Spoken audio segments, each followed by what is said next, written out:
얼마 전에 우리나라 원전 관련해서 큰 뉴스가 하나 있었죠. 24조 원 규모 체코 신규 원전 사업에 우리나라 한수원이 우선 협상 대상자로 선정됐다는 겁니다. 체코는 원전 4기를 짓는 사업을 추진하고 있는데 이 중 2기에 대해서 한수원이 우선 협상 대상자로 선정된 거예요. 2기 합쳐서 24조 원 규모입니다. 만약에 최종 계약까지 체결된다면 아랍에미리트 바라카 원전 이후로 16년 만에 원전 수출이 성사되는 거라고 해요. 그런데 그 와중에 미국의 원자력 기업 웨스팅하우스가 한수원에 딴지를 걸고 발을 담그려고 하고 있습니다. 한수원, 너네 체코 원전 수출하려면 우리 허가 받아야 돼. 이 웨스팅하우스라는 미국 기업이 지적재산권 문제를 가지고 한수원에 소송을 건 거예요. 한수원의 APR 1400에 사용된 기술에 웨스팅하우스의 지적재산권이 포함되어 있다. 그러니 수출하기에 앞서 우리의 동의를 받아야 한다 이거죠. 사실 한국의 원전은 미국과 얽혀있는 부분들이 많거든요. 미국 기업 한 개가 소송을 거는 정도가 아니라 미국 정부까지도 움직인 적이 있어요. 오늘은 유럽의 원전 시장이 현재 어떻게 돌아가고 있는지에 더불어서 우리나라 한수원과 미국 사이에 얽혀있는 이야기를 풀어보도록 할게요.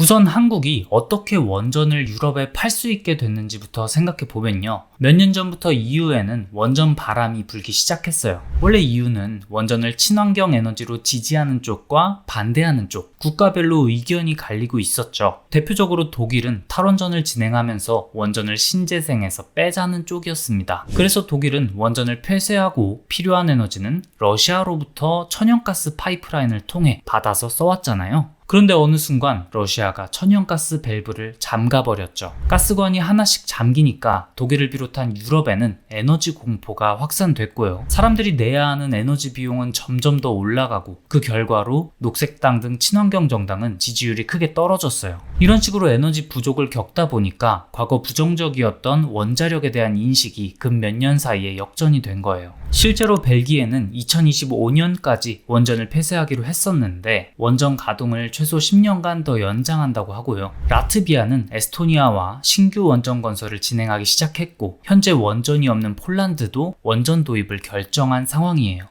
영국과 체코까지 원전 증설 계획을 밝히고 있습니다. 그런데 여기서 중요한 건 EU가 원전을 친환경 에너지로 인정을 해줄 건지예요. 어떤 에너지원을 친환경으로 인정을 해줄지 말지 명확한 기준이 필요하겠죠. 그 기준을 그린 텍소노미라고 해요. 이거 우리나라 수출에도 굉장히 중요합니다. 이 기준을 맞추지 못하면 탄소세를 추가로 내야 하기 때문이에요. EU에서는 원전을 이 그린 텍소노미에 포함시킬 것인가 말 것인가, 친환경으로 인정해 줄 것인지에 대한 논의가 있었는데 원전 바람이 불기 시작하면서 논의 분위기가 바뀌기 시작했어요. 원래는 탈원전을 시작한 나라들, 독일과 오스트리아, 덴마크, 룩셈부르크, 스페인, 포르투갈 이런 나라들은 원전을 친환경에서 빼자는 쪽이었고 프랑스처럼 원전 비중이 높거나 원전 계획이 있는 국가들은 원전을 포함해야 된다는 쪽으로 표가 나뉘었거든요. 그런데 에너지 가격이 올라가고 친환경 정당이 선거에서 계속 패배하니까 탈원전을 지지하는 국가들이 줄어들기 시작한 거예요. 그래서 이게 결국에는 승인이 되긴 했습니다. 그런데 조건부 승인으로 합의가 됐어요. 2가지 조건을 충족하면 원전을 그린 텍소노미로 인정하기로 한 거예요. 첫 번째는 2050년까지 고준위 폐기장을 만들어야 하고요. 2번째는 2025년 이후에 신규 건설되는 원전과 수명이 연장되는 원전은 사고 저항성 연료를 사용해야 돼요. 우선 2번째 조건, 사고 저항성 원료는 개발이 순조로워서 문제가 없을 듯 하고요. 반면에 첫 번째 조건, 고준위 폐기장을 만들어야 하는 건데 고준위 폐기장은 핀란드만이 가지고 있어요. 그러니 EU 국가들은 핀란드의 폐기장을 공유하든지 다른 방법을 찾아야 하는 거죠. 결국 원전이 그린 텍소노미로 인정받기 위한 핵심은 고준위 방패장 건설인 거예요. 어찌됐건 이 고준위 방패장 건설이라는 숙제를 남긴 채로 EU 각국에서는 원전 건설이 시작됐어요. 그 중에서 폴란드 얘기를 먼저 해보면요. 폴란드는 40조 규모로 원전 6기 건설을 결정했어요. 여기서 경쟁에 뛰어든 팀이 3곳이 있는데요. 한국의 한전 한수원 연합팀, 프랑스의 EDF, 미국의 웨스팅하우스예요. 초기에는 한전과 한수원 연합팀이 우세한 분위기였어요. 1kW의 전기를 만드는 원전의 건설 단가를 살펴보면요. 프랑스, 러시아, 미국, 중국, 한국 순으로 비싸거든요. 한국의 건설 단가가 왜 이렇게 싸냐? 표준화된 설계 방식을 운용해서 설계 비용이 적게 들기도 하고 원전 관련 부품의 대부분이 국내 조달이 가능해서예요. 한마디로 한국이 세계 1위 가성비를 가지고 있어서 유리한 상황이었다는 거죠. 이런 상황에서 경쟁팀과 비교가 안 되는 낮은 가격에 입찰을 들어간 거예요. 여기서 끝이 아니에요. 한국은 최근까지 원전 건설을 하고 있잖아요. 원전 건설 경험도 가지고 있다 보니까 정상적이라면 한국이 수주할 가능성이 높은 경쟁이었던 거죠. 그런데 문제가 생깁니다. 2022년 10월 21일 미국의 웨스팅하우스가 미국 지방법원에 한수원을 상대로 소송을 제기한 거예요. 소송의 내용이 뭐냐면 한수원의 표준원전 APR 1400에 사용한 기술이 미국 원자력에너지법에 따른 수출통제 사전 승인 대상에 해당되는지를 법원이 판단해달라 이거예요. 쉽게 말해서 APR 1400 설계에 웨스팅하우스의 지식재산권이 포함되어 있으니 수출하기에 앞서 웨스팅하우스의 동의를 얻어야 한다는 거죠. 또 미국 연방 규정을 보면 이렇게 돼 있습니다. 미국 기업의 기술을 이전받은 외국 기업이 다른 외국에게 이전할 때 에너지부의 허가를 받아야 한다고 돼 있어요. 물론 한국형 원전 표준 모델 APR 1400의 설계 기술이 웨스팅하우스 것은 맞아요. 그런데 이게 한국에 소유권이 넘어온 기술입니다. 한국은 1987년에 웨스팅하우스에 4천만 달러를 주고 기술 이전을 받았고요. 10년 뒤에는 3천만 달러를 더 주고 웨스팅하우스의 라이선스가 포함된 APR 1400을 제3국에 판매할 수 있는 계약까지 맺었어요. 한마디로 웨스팅하우스의 기술은 맞지만 돈을 주고 권리를 완전히 넘겨받은 기술이라는 거예요. 그리고 이 기술은 2007년에 특허권 소유권이 종료가 돼서 이제는 한국으로 소유권까지 완전히 이전된 상태예요. 그리고 원전 기술 수출에 사전 승인을 받아야 하는 부분도 미국이 조건만 맞으면 사후 승인을 받아도 된다고 완화를 해준 규정이에요. 조건은 두 가지입니다. 미국과 원자력 협정을 맺은 국가이고 핵 확산 금지 조약에 가입한 국가에 수출할 경우에는 사후 승인이 가능하게 돼 있어요. 그런데 폴란드의 경우는 두 조건 다 만족을 하고 있어요. 폴란드는 나토국으로 미국과 원자력 협정을 맺은 상태고요. 핵 확산 금지 조약에도 가입돼 있어요. 한마디로 사전 승인 없이 원전 수출이 가능한 국가인 거죠. 이렇게 규정이 명확해 보이는데 웨스팅하우스는 사전 승인 대상이 아닌지를 물어보는 소송을 한 거예요. 이러한 정황들을 살펴봤을 때 웨스팅하우스의 목적은 소송에 이기는 것보다는 폴란드에 대한 압박을 하고자 하는 걸로 보였어요. 합리적으로 판단하면 한국이 맞긴 한데 미국 기업이 소송을 걸었다? 폴란드 입장에서는 아무래도 주춤할 수밖에 없는 거죠.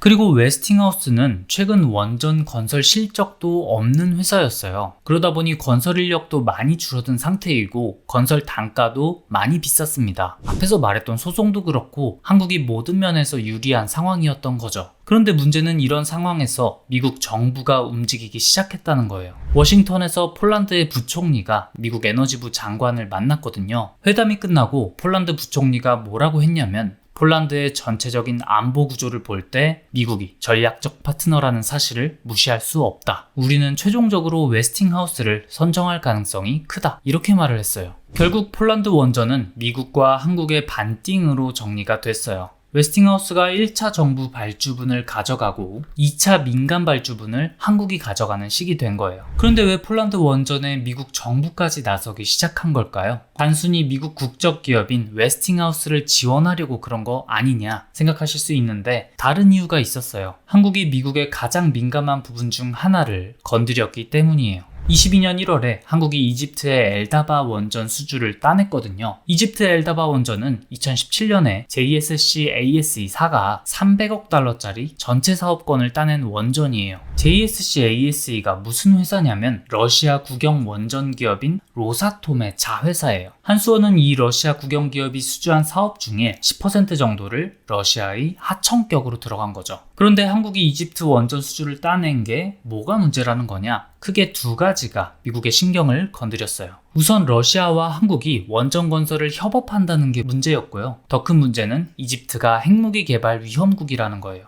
한마디로 지금까지 한국은 원전에서 미국과 협업하는 상황이었는데 한국 원전의 파트너로 러시아가 등장했고 현장이 핵무기 개발 위험국이었던 거죠. 또 한수원은 핵무기 개발 우려가 있는 이집트의 핵 관련 사업에 입찰하기 전에 미국 에너지부에 신고를 하지도 않았어요. 한수원이 뭐라고 밝혔냐면 터빈 아일랜드는 승인 대상이 아닌 것으로 판단해서 신고 없이 수출이 진행됐다라고 했어요. 이게 무슨 뜻이냐? 원전에는 1차 개통과 2차 개통이 있거든요. 한수원은 여기서 2차 개통이라고 부르는 부속시설을 수주받은 거라 승인을 받지 않았다는 거예요. 문제는 원전의 범위라는 게 정확히 정해져 있지는 않다는 겁니다. 원전의 범위가 경납 용기 내부의 1차 개통만인지 2차 개통인 부속시설을 포함하는 것인지 정해져 있지 않다는 거죠. 이걸 미국에 물어보지도 않고 한수원 단독 판단으로 신고 없이 수주를 받았다는 말이에요. 미국 정부의 태도가 달라진 게 이때부터입니다. 이 사건 이후로 한수원의 체코 두코바니 원전, 이번에 수주를 성공한 그 원전이죠. 이 체코 두코바니 원전 입찰 신고를 미국 에너지부가 반려를 했어요. 한수원에게 수출 신고서는 미국 기업이 제출해야 한다, 이렇게 답신을 보낸 거예요. 웨스팅하우스와 공동 수출을 할 때는 웨스팅하우스가 신고를 해서 처리를 해왔거든요. 그런데 체코 원전 사업은 한수원의 단독 입찰이라 단독으로 신고를 넣었던 거죠. 웨스팅하우스는 한 발 더 나가서 아까 초반에 이야기 드렸던 특허 침해 소송까지 제기하고 나섰어요.